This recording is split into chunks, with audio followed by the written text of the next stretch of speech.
নিজেদের অস্ত্র রপ্তানি নীতি শিথিল করার কারণে আগামী দিনে রুশ আক্রমণ মোকাবেলায় নতুন সমরাস্ত্র সরবরাহকারী পেতে যাচ্ছে ইউক্রেন। ফলে দেশটি যুক্তরাষ্ট্র এবং ইউরোপের উপর নির্ভরশীলতা কাটিয়ে নতুন বিকল্প হিসেবে টোকিওকে বেছে নিতে পারে বলে ইঙ্গিত দিয়েছেন এক শীর্ষ কূটনীতিক। বার্তা সংস্থা রয়টার্সের প্রতিবেদনে বলা হয়, জাপানের অস্ত্র রপ্তানি নীতি শিথিল করাকে অনেক বড় পদক্ষেপ বলে মনে করছেন জাপানে নিযুক্ত ইউক্রেনের রাষ্ট্রদূত ইউরি লুতোভিনভ। তিনি জানান, ইউক্রেনের পতন হলে এটি একটি বড় পর্যায়ক্রমিক পতন সৃষ্টি করবে, যে কারণে কিয়েভের নিরাপত্তার দৃষ্টিকোণ থেকে ইন্দো প্যাসিফিক এবং ইউরোপীয় মহাদেশ অবিচ্ছেদ্য।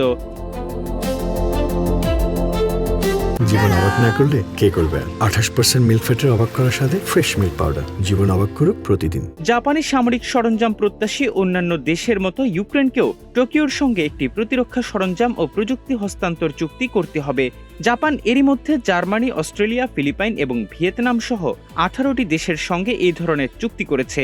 লুতোভিনভ জানান, জাপানের প্রতিরক্ষা সরঞ্জাম রপ্তানির বিষয়টি স্পর্শকাতর হওয়ায় ইউক্রেন অত্যন্ত সতর্কতার সঙ্গে এগুচ্ছে।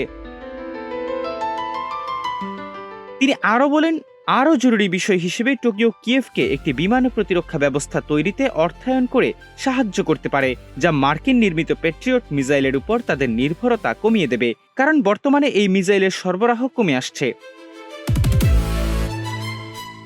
বর্তমান ভূ রাজনৈতিক উত্তেজনার প্রেক্ষাপটে জাপান ইউক্রেনের ভাগ্যকে তার নিজস্ব নিরাপত্তার সঙ্গে যুক্ত করেছে, কারণ দেশটি চীনের ক্রমবর্ধমান সামরিক শক্তির মোকাবেলা করছে। জাপানের ভূখণ্ড তাইওয়ানের 110 কিলোমিটারের মধ্যে অবস্থিত হওয়ায় বেইজিং যদি দ্বীপটি দখল করার চেষ্টা করে, তবে জাপানও সেই যুদ্ধে জড়িয়ে পড়তে পারে।